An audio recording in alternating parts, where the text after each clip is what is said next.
So, what do we expect it's going to be like when we meet Jesus? And what is it actually like when we meet Jesus? We are right at the beginning of the Gospel of Mark.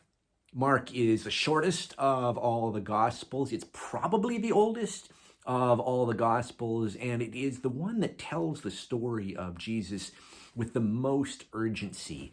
Mark has this driving and then quality to his storytelling. He's like this breathless person who just cannot wait to share the good news with us, to tell us what Jesus did next. There's no nativity in Mark. There's no cosmic preamble as there is in John. There's no genealogy. Mark just gets straight into the action. John the Baptist shows up and baptizes Jesus. Jesus is driven by the Spirit into the wilderness.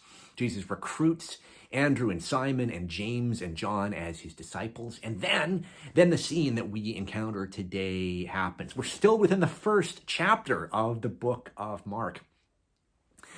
Jesus goes to the synagogue. If we want to imagine the scene taking place in the contemporary day, maybe we could imagine Jesus at our church, standing up at the very front, and people are gathered around him, listening to what he has to say. And they remark that Jesus is teaching as one with authority. Something about his manner, something about his words, something about just who he is in the world tells the people listening that Jesus is telling the truth about God, telling the truth about life, about love, about service, about joy, about meaning. The list goes on. And Mark has no sooner set this scene than crisis comes.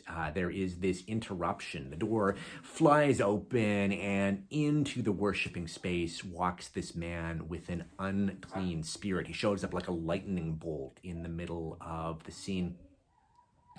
An unclean spirit is, that's a category that I don't know a lot about, not one that I reach for very often in the 21st century, and maybe one that you don't reach for very often either. I would be very surprised and confused if I hadn't seen a neighbor for a while, and I asked another neighbor, "Hey, have you seen Doug?" And the other neighbor said, "Oh yeah, Doug has an unclean spirit. He's had to take some time off from work." That would be a strange thing to hear. So maybe if we're going to understand this story, we kind of have to mentally translate a little bit. I don't know if it works perfectly, but we have to say that this is a man who is in distress, who is in pain. This is a hurting man who shows up. That's something that I think we know about. We know what it is to be hurting. This man in pain shows up. He looks at Jesus. Jesus looks back. There is eye contact, and there is a moment of understanding between the two of them. The man knows who Jesus is. This is a theme that will repeat throughout Jesus's ministry. Often the disciples struggle to figure out who Jesus is. They give incomplete answers to the question, ham-fisted or bumbling answers to the question, "Who do you say I am?" Pilate never figures out who Jesus is, but often the spirits know right away who Jesus is. The Spirit says, "I know who you are. You are the Holy One of God." And maybe this makes sense, because it seems to me that it is often when we are hurting that we see God most clearly. That's been my own experience in my life, and it's been my experience as well when I visit people. When I visit people in the hospital or in a hospice or at home after a time of distress, folks will often tell me in a quiet voice that there is a new depth to their prayer life after their time of loss, after their grief, in their hurting. I don't think this is because God is any more present when we are hurting than when we are washing the dishes or when we're in a time of jubilation or ecstasy. I just think for some reason in our pain, it's sometimes easier to see God. And so this hurting man sees God, understands who Jesus is, But then listen to what he says next. He says, have you come here to destroy us? Are you here to destroy us? So this man has this expectation that what Jesus is going to offer to him is violence.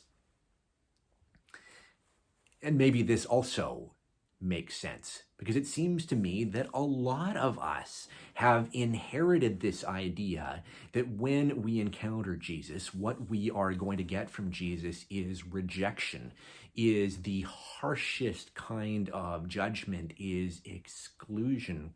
We have this idea that when we get to heaven and go stand on the cloud by the pearly gates, maybe you've seen the cartoon, and St. Peter is there at the lectern with the check-in book, that there's going to be no room for us in heaven. Peter is going to send us on our way.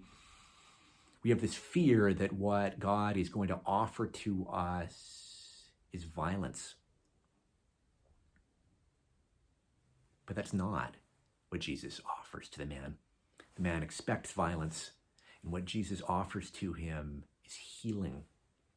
Come out of him, Jesus says to the unclean spirit. And like that, the man is healed. He is set free. And maybe, I don't know if this is a weird idea, if it's theologically defensible or not, but maybe the spirit is healed as well. The two of them are no longer bound together in pain. The crowd watches all of this, and they say something surprising and weird. If I were witnessing this scene, if someone came in huge distress, in huge pain, and a teacher just made them better immediately with his words, I would say, wow, or oh my God. But what the people watching say is, oh, a new teaching. What a fascinating response. So this too is a learning about who God is. Jesus' words teach us about who God is, and Jesus' actions, his healing, teach us about who God is. Here too, we learn that Jesus is acting with authority. And so in this scene, there's an answer. There's an answer to the question, the pair of questions that I began with. What do we expect it to be like when we meet Jesus, and what is it actually like? Many of us come to Jesus expecting violence, expecting rejection, expecting harsh judgment. And what we receive is healing. If you are among the people who fear that when you meet Jesus, you will receive violence or rejection or harsh judgment, this story is for you. This answer is for you. There's a beloved hymn, I bet you know it, called There's a Wideness in God's Mercy. It's by a guy by the name of Frederick Faber. He wrote it in the lyrics anyway, are by a guy by the name of Frederick Faber. He wrote it in the 19th century. And there's a verse that goes like this. There is no place where earth's sorrows are more felt than up in heaven. There is no place where earth's failings are such kindly judgment given. We all fail. I certainly do. We all miss the mark. We all sin. And when we come before Jesus, we may fear that Jesus has come to destroy us. But what Jesus offers is kindly judgment. What do we expect it will be like when we meet Jesus? What is it actually like when we meet Jesus? And the actuality of that encounter, this is the best news. This is the gospel. Because meeting Jesus is always an encounter of joy, always an experience of freedom, always an experience of love, of opening, of new life. Meeting Jesus is always more than we can ask or imagine.